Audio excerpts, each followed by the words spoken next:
Barcelona र enter मिलन बीचको champion league semifinal 3-3 को रोमाञ्च बराबरी। बार्सिलोना र इन्टर मिलन बीचको युएफा च्याम्पियन लिग सेमिफाइनलको पहिलो लिगमा 3-3 को रोमाञ्चिक बराबरी भएको छ। खेलको सुरुवातमा इन्टरका मार्कस थुमरले 30 सेकेन्डमै गोल गर्दै अग्रता दिलाए। 20औं मिनेटमा डेन्जेल डुम्ब्रियाले बाइसाइकल किक मार्फत दोस्रो गोल गरे।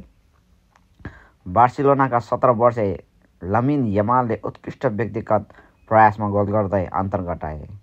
फेरन टोरेसले बराबरी गोल गरेपछि खेलमा पुनः उत्साह भयो, तर डुम्फ्रिजले आफ्नो दोस्रो गोल गर्दै इन्टरलाई पुनः अग्रता दिलाए। तर रफिन्याको लामो दूरीको प्रहार इन्टरका गोलकिपर एन सोमरबाट डिफ्लेक्ट हुँदै गोलमा परिणत भयो, जसले खेल 3-3 मा समाप्त भयो। खेलपछि म्यानचेस्टर सिटीका प्रशिक्षक पेप गार्डियोलाले दुवै टोलीको प्रशंसा गर्दै भने, यस्ता खेलहरूले नै फुटबललाई जीवित राख्छन्। उनको लमिन यमालको प्रदर्शनलाई विशेष रूपमा उल्लेख गरिएको छ।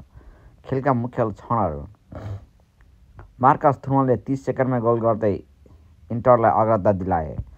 डेन्जिल डुम्ब्रियाले 20औं मिनेटमा बाइसाइकल किक मार्फत दोस्रो गोल गरे।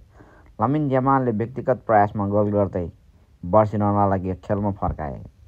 फेरन टोरेसले बराबरी गोल गरे। डुम्फ्रिजले पुनः गोल गर्दै इन्टरलाई अग्रता दिलाए।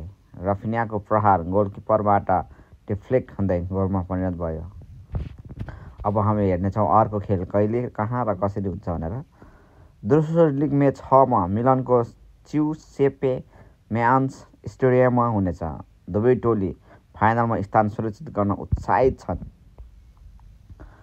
खेलका केही झलकहरू: बार्सिलोनाका खेलाडीहरू गोलको खुसी मनाउँदै